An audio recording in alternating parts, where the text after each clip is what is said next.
नमस्कार दोस्तों, आप सभी का स्वागत है आपके अपने YouTube channel study today with Viplav में। तो दोस्तों, आज के इस वीडियो में हम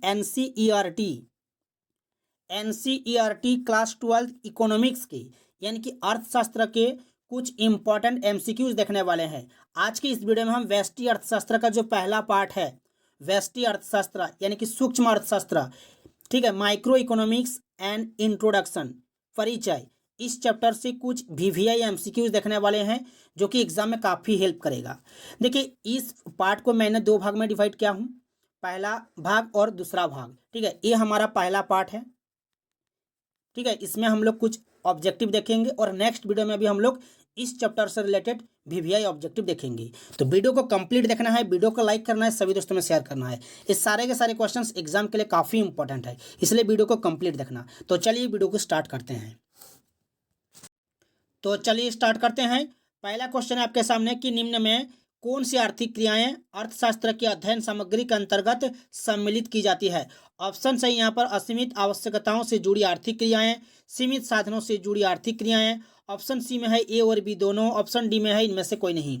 देखिए, आर्थिक क्रिया का अगर हम बात करें, आर्थिक क्रिया हम उस क्रिया को कहते हैं जिसका संबंध मानवीय आवश्यकताओं को संतुष्ट करने के लिए सीमित साधनों के उपयोग से होता है। ठीक है, देखिए, अगर हम किसी समाज को देख लेंगे, समाज में लोगों को खाना, वस्त्र, घर, सड़क और रेल सेवाओं जैसे यातायात के साधन, डाक सेवाएं तथा चिकित्सक, अध्यापक जैसी बहुत सी वस्तुओं तथा सेवाओं की प्रतिदिन जीवन में आवश्यकता होती है।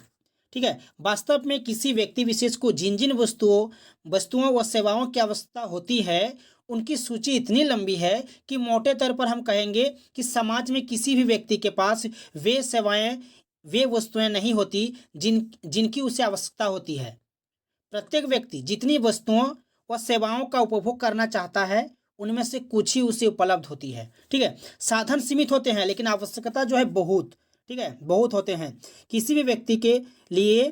ठीक है, मानवीय आवश्यकताएं बहुत है लेकिन उसके पास साधन जो है सीमित है, दुर्लभ है। तो हम कहेंगे कि असीमित आवश्यकताओं से जुड़ी आर्थिक क्रियाएं, सीमित साधनों से जुड़ी आर्थिक क्रियाएं। तो ऑप्शन सी आपका यहाँ पर राइट हो जाएगा, यानी कि ए और बी दोनों। ठीक है, ऑप्शन सी आपका यहाँ पर राइट होगा।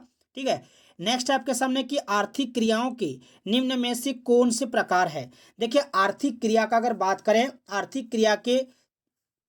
आर्थिक क्रिया मुख्य रूप से चार प्रकार के होते हैं: उत्पादन, उपभोग, विनिमय और निवेश। ठीक है, उत्पादन, उपभोग, विनिमय और निवेश। तो ये चारों जो है सही है, तो ऑप्शन डी आपका यहाँ पर राइट हो जाएगा। ऑप्शन नंबर डी, उपयुक्त सभी, उत्पादन, उपभोग, विनिमय एवं निवेश, ये चारों जो है आर्थिक क्रिया के प्रकार है। तो ऑप्शन डी आपका यहाँ पर राइट होगा सभी। नेक्स्ट है आपके सामने कि व्यष्टि अर्थशास्त्र के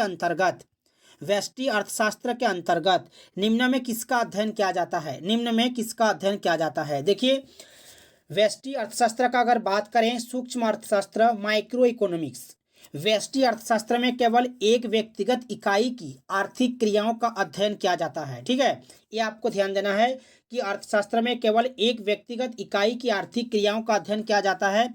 उदाहरण के तौर पर एक उपभोक्ता का व्यवहार, एक उत्पादक अथवा एक फर्म द्वारा उत्पादन क्रिया आदि, ये सभी जो है अनेक आर्थिक क्रियाएं हैं जो व्यक्तिगत आर्थिक इकाई से संबंधित है, जिनका अध्ययन व्यष्टि अर्थशास्त्र में किया जाता है। तो यहाँ पर आपको पूछा है कि व्यष्टि अर्थशास्त्र के अंतर्गत निम्न में किसका अध्ययन किया जाता है, तो व्यक्तिगत परिवार, व्यक्तिगत फर्म और व्यक्तिगत उद्योग। तो ऑप्शन डी आपका यहाँ पर राइट होगा सभी। ठीक है, नेक्स्ट आपके सामने कि समष्टि अर्थशास्त्र के अंतर्गत निम्न में किसका अध्ययन किया जाता है।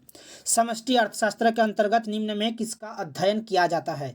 देखिए, समष्टि अर्थशास्त्र संपूर्ण अर्थव्यवस्था के स्तर पर आर्थिक क्रियाओं का अध्ययन किया जाता है। उदाहरण के लिए, समष्टि अर्थशास्त्र में राष्ट्रीय आय, राष्ट्रीय बचत, राष्ट्रीय विनियोग, कुल रोजगार, कुल उत्पादन, ठीक है, ये सब का जो है अध्ययन किया जाता है। तो यहाँ पर राष्ट्रीय आय है, पूर्ण रोजगार है, कुल उत्पादन है। तो ऑप्शन डी आपका यहाँ पर राइट होगा सभी।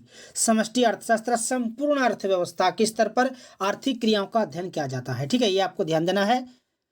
नेक्स्ट है आपके सामने कि व्यष्टि अर्थशास्त्र की शाखाएं कौन कौन सी है।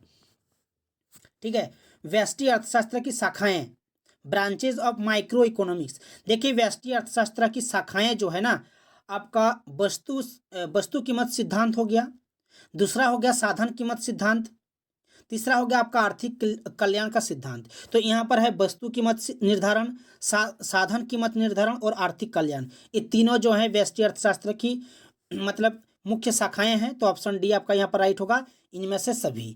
नेक्स्ट है उत्पादन के निम्न में कौन कौन से साधन है। ठीक है, देखिए उत्पादन के साधन, उत्पादन के एजेंट जो है ना, भूमि है, श्रम, भूमि के बिना हम उत्पादन नहीं कर सकते, श्रम के बिना, पूंजी के बिना, संगठन और उद्यमिता। ठीक है, ये जो है सभी उत्पादन के लिए साधन है, एजेंट है।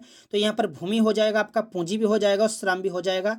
तो ऑप्शन डी आपका यहाँ पर राइट होगा। ठीक है, भूमि, श्रम, पूंजी, संगठन और उद्यमिता, ये पांचों को आपको याद रखना है, जो है उत्पादन के लिए साधन है, एजेंट है। नेक्स्ट आपका माइक्रोज, माइक्रोज जिसका अर्थ होता है छोटा, निम्न में कौन सा शब्द है। माइक्रोज, देखिए माइक्रो जो है ना, माइक्रो जो है माइक्रोज से लिया गया है, माइक्रोज से लिया गया है, जिसका अर्थ होता है छोटा। यह ग्रीक शब्द है। कौन सा शब्द है, एक ग्रीक शब्द, ये आपको याद रखना, ऑप्शन बी राइट होगा। नेक्स्ट है कि आर्थिक क्रियाओं के अध्ययन के संदर्भ में अर्थशास्त्र को दो शाखाओं व्यष्टि और समष्टि में निम्न में किसने विभाजित किया। आर्थिक क्रियाओं के अंतर्गत के संदर्भ में, अध्ययन के संदर्भ में अर्थशास्त्र को दो शाखाओं व्यष्टि और समष्टि, माइक्रो और मैक्रो, ठीक है, में निम्न में किसने विभाजित किया। ऑप्शन है यहाँ पर मार्शल, रिकार्डो, रैगनर फ्रिस और ऑप्शन डी में दिया हुआ इनमें से कोई नहीं। तो इस क्वेश्चन का राइट आंसर हो जाएगा ऑप्शन सी, रैगनर फ्रिस ने। ठीक है, रैगनर फ्रिस ने जो है दो शाखाओं में विभाजित किया था। नेक्स्ट आपके सामने कि किसने कहा कि अर्थशास्त्र धन का विज्ञान है। किसने कहा कि अर्थशास्त्र धन का विज्ञान है, आपको याद रखना है, एडम स्मिथ ने कहा था। ठीक है, एडम स्मिथ ने कहा है कि अर्थशास्त्र जो है धन का विज्ञान है। नेक्स्ट है अर्थशास्त्र चयन का तर्कशास्त्र कहा है। अर्थशास्त्र जो है चयन का तर्कशास्त्र कहा है, किसने कहा है, रॉबिन्स ने कहा है। किसने कहा है, रॉबिन्स। ऑप्शन सी आपका यहाँ पर राइट होगा, रॉबिन्स। नेक्स्ट है आपके सामने कि व्यष्टि अर्थशास्त्र में सम्मिलित होती है। व्यष्टि अर्थशास्त्र में सम्मिलित होती है व्यक्तिगत इकाई, छोटे छोटे चर, व्यक्तिगत मूल्य निर्धारण। ऑप्शन डी में दिया हुआ है कि इनमें से सभी। तो इस क्वेश्चन का राइट आंसर हो जाएगा आपका ऑप्शन नंबर डी, इनमें से सभी हो जाएगा।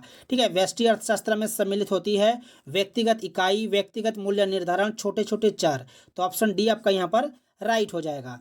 नेक्स्ट है कि अर्थशास्त्र के जनक, देखिए अर्थशास्त्र के जनक जो है एडम स्मिथ है। कौन है, एडम स्मिथ, ये आपको याद रखना है, अर्थशास्त्र के जनक।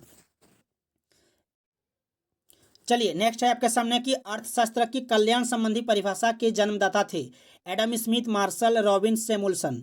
अर्थशास्त्र की कल्याण संबंधी परिभाषा के जन्मदाता कौन थे, एडम स्मिथ या रॉबिन्स या मार्शल या सैमुअल्सन। तो इनमें से राइट आंसर हो जाएगा ऑप्शन नंबर बी, मार्शल हो जाएगा। ठीक है, तो ये थे कुछ इंपॉर्टेंट एमसीक्यूज। वीडियो को अगर अच्छा लगा है तो वीडियो को लाइक कर दीजिए, सभी दोस्तों में शेयर कीजिए और नेक्स्ट वीडियो देखने के लिए इस चैनल को सब्सक्राइब करके रखिए ताकि आपको हर एक वीडियो का नोटिफिकेशन मिल सके। तो मिलते हैं नेक्स्ट वीडियो में, तब तक के लिए बाय, जय हिंद, जय भारत।